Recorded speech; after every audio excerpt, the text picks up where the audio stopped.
This is NC Spin, an unrehearsed discussion on issues of interest to North Carolinians. Now, here is your moderator, Tom Campbell. Welcome. You've heard and read the spin the media and the politicians have put on the issues of the day.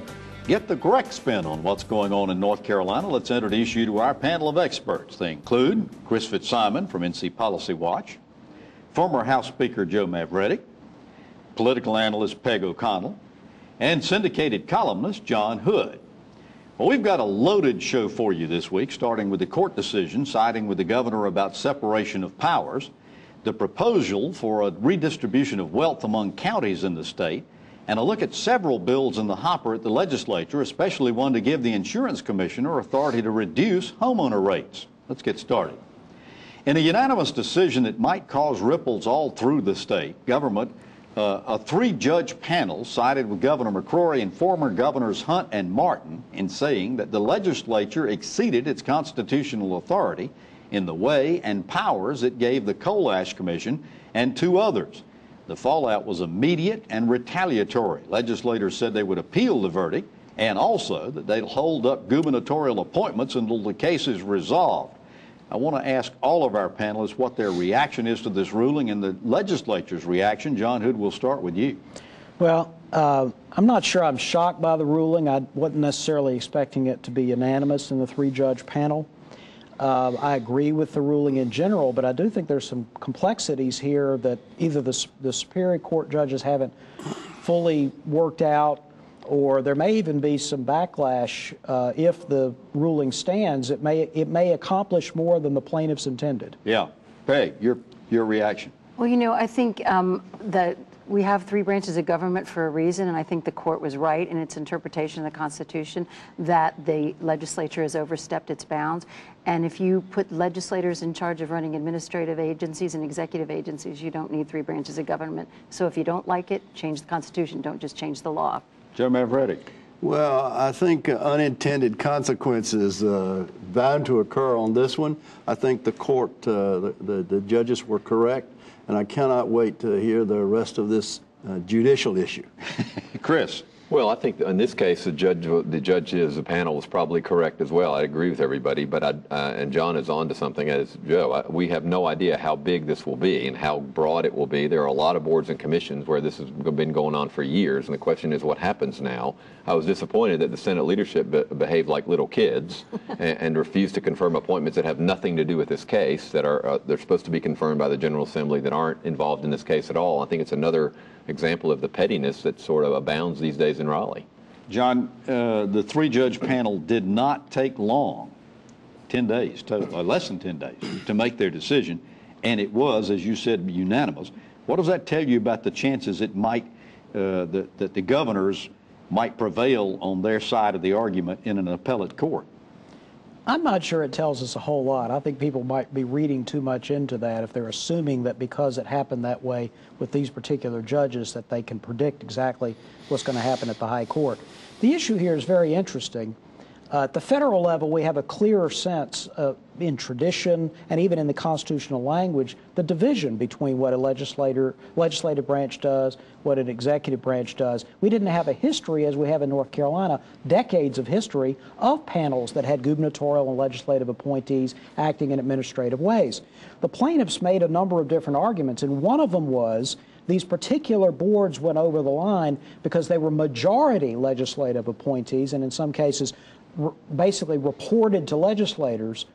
The plaintiffs argued is different from having a board, let's say, with 7 members, of which 2 or 3 of them are legislative appointments. Now, I'm not sure the Superior Court judges in the panel actually made that distinction. That's my point. We need to see what the Supreme Court does with this, because ruling that you can't have a majority of legislative appointees is different from saying legislative appointees per se are out of the question. Chris, where does this leave the Coal Ash Commission and these other two commissions? Well, I think it leaves it in limbo, is where it leaves it, and it will be interesting to see how long this works out and how long it takes for this appeal to be heard at the Supreme Court. I hope that this will be expedited, because there are these commissions that are involved, especially the Coal Ash Commission, are very important. They're the ones overseeing what happens with coal ash, whether you think that's a good idea or not. That's what the General Assembly created. So I think this decision has to happen fast. Joe, so far as it goes, what do you think of the threats the legislature made? I mean, you served in that body for a long time. Isn't this fairly childish? No, I don't think so. When you are the principal officer of either the House or the Senate, it is your responsibility to defend the House or the Senate. And I think that's what they're doing. Whether or not they're defending a losing... Withholding appointments. Whether or not they're defending a losing proposition or not is a whole another can of worms. But understand they have certain things that are available to them and certain actions that are not, and withholding appointments clearly is one of them. Well, but it is childish, Chris. I agree with you. They're mad at the court, so they're taking it out on the governor. And they're impeding the process that goes on in both the executive, the judicial, and the legislative. I understand that argument, but a word of defense of part of what they're doing. If it is the case that legislators do not have the authority to appoint to boards, then their argument, the legislative leaders say, well, then maybe we shouldn't do any appointments to boards until this is resolved. Now, that's not the same thing. They did say that. They also went into the confirmation issue, which is different. What I'm saying is on the legislative appointment question, that kind of makes sense to me if it's unclear whether you have the authority. So the question is Pat McCrory going to use this as open warfare against his legislature and as a more importantly as a run-on re-election campaign? I think there are two parts to that question. First of all, of course he's going to use it run-on. The governor won. The executive branch won. But the other point is that what's going to happen, the fallout that's going to happen is going to be amazing. Yeah, it could be, potentially. If you like NC Spin and you want more, be sure to visit our website, ncspin.com, or NC Spin on Facebook. We've got exclusive video footage you can't get anywhere else. Plus, you can read perspectives from opinion leaders across our state. Get more balanced debate from the Old North State on ncspin.com or NC Spin on Facebook, or you can check us out at NC Spin Tweets. After these messages, a sales tax redistribution. NC Spin will return after these messages.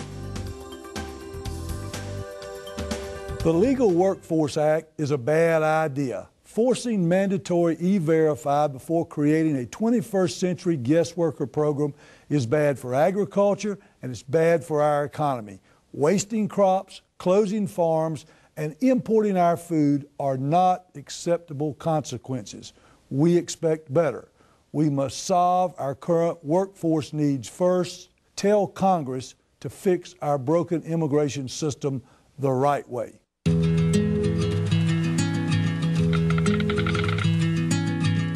The cost of everything has gone up dramatically over the last 75 years.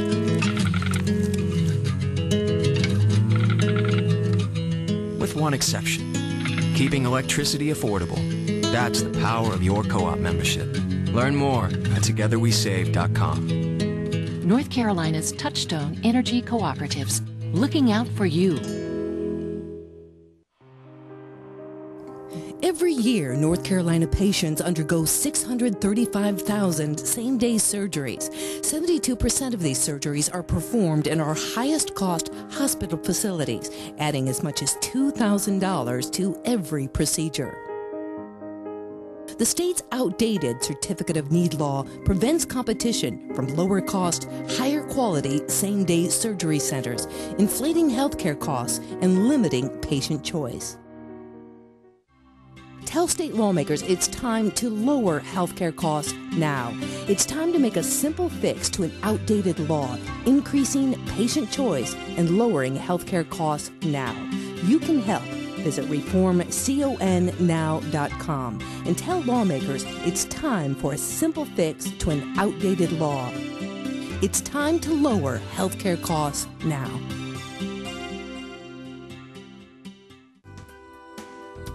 We now return to NC Spin. Senate Majority Leader Harry Brown announced that his body's crafting a plan that would change the way sales taxes are distributed in our state. Under the Senate plan, some of the sales tax would remain in the county in which the sale occurred, but a new formula would redistribute much of the revenue on a per capita basis, meaning more taxes would go to rural areas.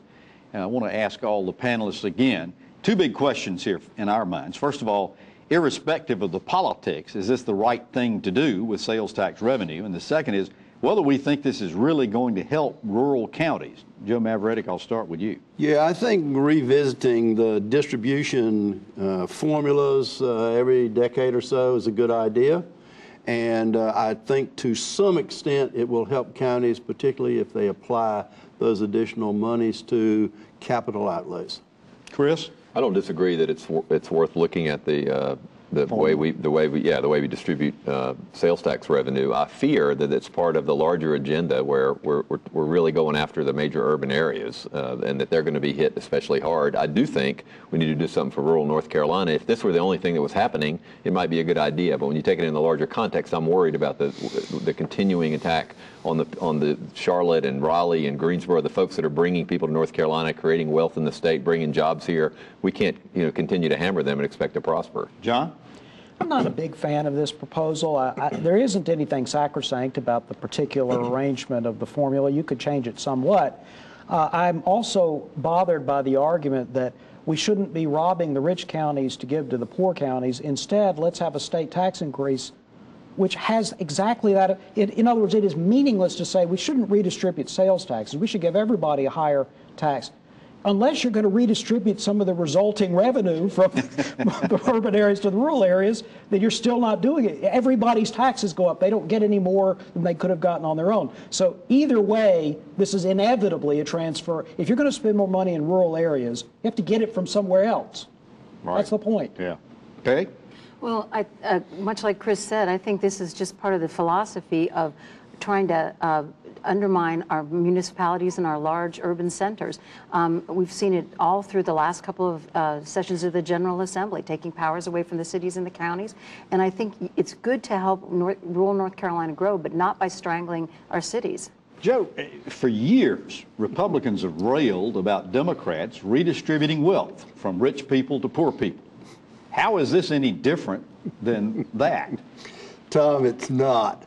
It doesn't make any difference whether it's a parliament, a prince, or a president. Government, by its very nature, is in the redistribution business. For example, we take tax money from people who buy spirituous beverages in North Carolina and redistribute it. We take fines from the court system and redistribute it. We take money through gasoline taxes and redistribute it. We have, at the national level, a farm bill, which is nothing but a redistribution. That's what government does. The state budget is the textbook case for what are the priorities for redistribution. Peg, the Senate's been talking about this bill since before they went into session. Why haven't we seen any legislation form? Why hadn't it been introduced? What's taking so long here? Well, there's a lot of bills in front of it, and they're busy working on other things, Medicaid reform and things like that. So I think we'll see something very soon. But, you've got to get a lot of people on your side, and the majority of voters are still in the urban areas. The defense of this current system needs to be stated again, which is that when people live in one county and they shop in another county, there are some service demands that are created in the shop county. Yeah. So it is not illogical to have some of the money stay where the money is spent, or actually the way the formula works, where products are delivered, which is not necessarily where you shop. It makes sense for some of the sales tax money to stay there rather than to all be redistributed back to the home counties. But right now we have a split that is heavily in favor of the point of sale or point of destination. Maybe you could adjust that somewhat, but this seems to be going way in the other direction. Yeah, Chris, I want to touch on something that you mentioned. Essentially what's going to happen here is we're going to take revenues away from 20 counties to give to 80 counties, essentially. Roughly. All right, so what's going to happen with those 20 counties? They lost privilege tax last year. Now they're going to lose sales tax revenues. Isn't this essentially forcing them to raise property taxes? Well, that's the only place that a lot of these places can go. And it's interesting you mentioned the privilege tax. Governor McCrory and the lawmakers said we're going to replace that revenue. Right. Well, I haven't seen a plan, and Speaker Moore said this past week that there really wasn't a plan out there yet. They better come up with a plan pretty fast, or there's going to be a lot of money. I fear that there is a plan, and the plan will come towards the end of the session. It will be give these urban counties, of course, everybody could use it, but the urban counties in particular would get more sales tax authority. Well, I think that's the plan. And I think John is absolutely right, but I think he's missed one step in the game. The property tax is the most despised tax in the state. So if you force, and it's not just 20 counties, it's really 40 counties, the counties in and around the major urban areas.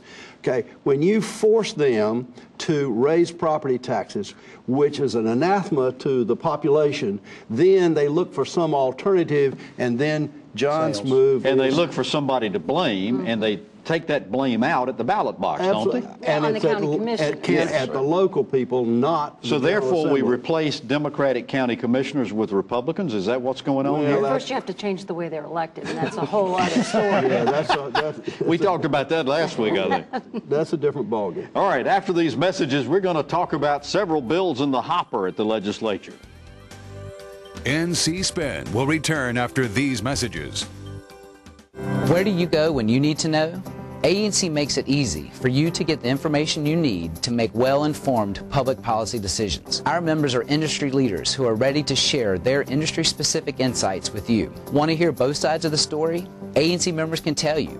Just use the ANC member directory as your guide or call us directly. ANC members have the knowledge, expertise, and perspective you need to create public policies that are good for North Carolina. We are ready for your call. Medicaid system is not a perfect system. There are things that could be changed, but there's a lot that's going well with the system.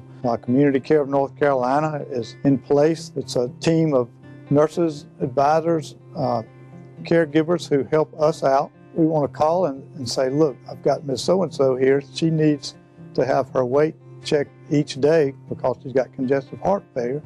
Can you send one of those monitors out to the house and keep an eye on this and let me know if her weight goes up too much, because if it does, she's retaining fluid and she's going to be back in the hospital. We work together with them. That's a great system. It saves a lot of money. It's proven to work. We're not opposed to changing the things that need to be changed, but let's not throw out everything that we worked for the past 15 to 20 years. North Carolina's Family Physicians supports Medicaid reform that builds on our state's foundation of medical homes. OurNCHealthcare.com. Does your North Carolina business or organization have a story to tell? I'm Richard Campbell, and at Carolina Broadcasting and Publishing, we help tell stories that connect you to the people who will respond. We take the time to understand our clients' needs and what makes them unique. We craft their stories through the efficient use of words, images, and videos that resonate with their desired audience. We also know that a good story is incomplete without a call to action. On video, on air, online, and in print, from concept to final production, no one can help tell your story more effectively or affordably than we can.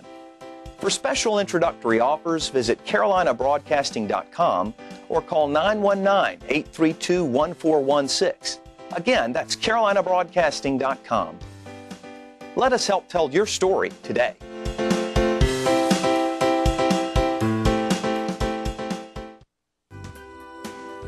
We now return to NC Spin.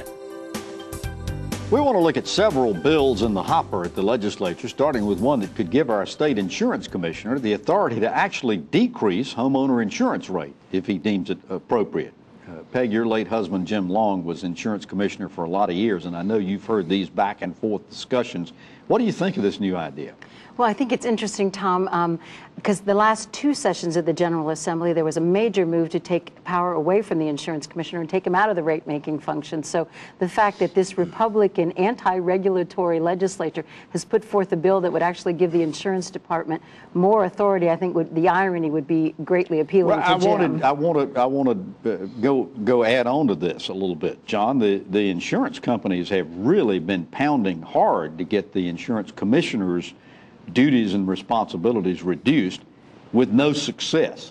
Does this send a signal of some sort to these big insurance companies? I'm not sure. I think maybe this is more of a gambit to try to, it's folks down east who are upset with the premiums going up on their properties in the path of wind and hurricane, and the agenda is always to make everybody else pay for their insurance, and I think they have an ally. and they're trying to empower the ally, but I don't think it's going to work. The people, particularly in coastal areas, Joe, are just really up in arms. Oh, I agree, but the irony intrigues me that Republican administrations saying it's okay for a Democratic Council of State member to have regulator more authority, I think is intriguing given all of the other discussions about and of course it hasn't passed yet either. Absolutely. Well, it hasn't even had a hearing yet. Let's look at some of these other things. Chris, where do we stand so far as the legislature and historic preservation tax credits? Well, the governor has been going around the state 2 or 3 times a week having a press conference. The House and Senate leadership talked this past week to League of Municipalities, and Senator Berger made it clear the Senate is not wild about it, doesn't want to do it, may come up with some money for a grant program to help local governments. I think that as we know it now, the historic tax credits probably is not going to pass. A big defeat for Governor McCrory. Is that about the same way it's going to go with the film tax credits, It's exactly the same. And in fact, that's what Senator Berger said. He said, just as we did with the film credits, where we converted it, we got it out of the tax code where it shouldn't be, and if we're going to have a subsidy, we did a grant program. Similarly, I think the Senate and maybe the House will do a grant program rather than restore the tax credit. Hey, Good for them. What do you think of this proposed law that would require judges have to have 5 years of experience practicing law in North Carolina? You know, I actually think that's a good thing. I mean, you don't want a first-year law school graduate sitting on the bench. They have to make difficult decisions. They have to make them quickly, and they have to be smart. Joe, how about the proposal to eliminate the requirement for personal education plans for at-risk students? Yeah, I think it's a good idea to get rid of them, but this is just a building block because sooner or later we're going to have IEPs for every student. Chris, we've had this bill on juvie justice forever, making sure that kids under 18 got tried in the juvenile courts rather than, and put in jails, in juvenile prisons rather, or lockups rather than mainstream prisons.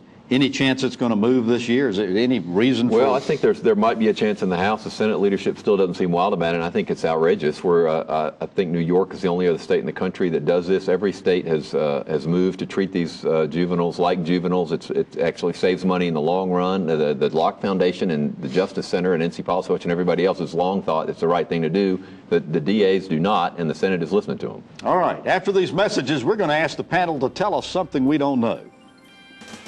NC Spin is brought to you in part by the North Carolina Farm Bureau. The Farm Bureau and Agriculture. We keep North Carolina growing. Hi, I'm Linda Loveland. I want the best for my kids. Feeding them foods they like within my budget is a priority. But what do we really know about these foods? North Carolina farmers and food experts give you a website to find it all. FeedTheDialogueNC.com, a place where moms like you and me can learn more about the foods we eat and the farmers that feed us. Check it out. Add your input and help feed the dialogue. Let's talk food at FeedTheDialogueNC.com. Nobody ever imagined a mammogram machine being subject to CON law. If I want to invest our business dollars into technology that I think is going to benefit my patients, my customers, we should be able to do that. I think it's time to take a law that was intended to protect the citizens of North Carolina and now is harming them and change it. I'm Dr. Bruce Schroeder, and I support CON reform. Visit reformconnow.com. Medicaid system is not a perfect system. There are things that could be changed, but there's a lot that's going well with the system. Community Care of North Carolina is in place. It's a team of nurses, advisors, caregivers who help us out. We want to call and say, look, I've got Miss So-and-so here. She needs to have her weight checked each day because she's got congestive heart failure. Can you send one of those monitors out to the house and keep an eye on this and let me know if her weight goes up too much, because if it does, she's retaining fluid and she's going to be back in the hospital. We work together with them. That's a great system. It saves a lot of money. It's proven to work. We're not opposed to changing the things that need to be changed, but let's not throw out everything that we worked for the past 15 to 20 years. North Carolina's Family Physicians supports Medicaid reform that builds on our state's foundation of medical homes. OurNCHealthcare.com. We now return to NC Spin.